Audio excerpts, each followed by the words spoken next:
శ్రీమాత్రే నమ శ్రీ గురుభ్యో నమ హరి ఓం. యా దేవి సర్వభూతేషు శక్తి రూపేణ సంస్థ నమస్తస్సై నమస్తస్సై నమస్తస్సై నమో నమః. 2025-2026 విశ్వావసునామ సంవత్సరంలో మేషరాశి వాళ్ళకి వారి రాశి యొక్క ఫలితాలు మనం ఈరోజు తెలుసుకుందాం. ఈ మేషరాశిలో అశ్విని 4 పాదాలు, భరణి 4 పాదాలు, కృత్తిక 1 పాదం ఉంటుంది. ఈ మేషరాశి వాళ్ళకి ఆదాయం 2, వ్యయం 14, రాజ్యపూజ్యం 5, అవమానం 7 ఉంది. అంటే ఈ రాశి వాళ్ళకి ఈ సంవత్సరం నుంచి 7.5 సంవత్సరాలు ఏలినాటి శని స్టార్ట్ అవుతుంది.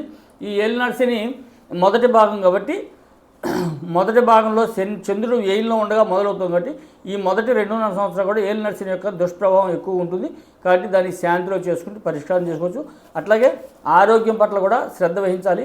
ముఖ్యంగా కుడికన్నుకు సంబంధించి, కిడ్నీ సంబంధించి, కాళ్ళు తొడలు సంబంధించినటువంటి భాగాల్లో కొంచెం అనారోగ్య సూచనలు ఉన్నాయి, చేసుకున్నట్టయితే బాగుంటుంది. అయితే గురుడు రాహు ఏకాదశిలో ఉన్నారు కాబట్టి మంచి సత్ఫలితాలను ఇస్తారు. ఆరోగ్యపరంగా, ఐశ్వర్యపరంగా కూడా, కుటుంబపరంగా కూడా అన్ని రకాలుగా కూడా బాగుంటుంది. హరి ఓం తత్సత్.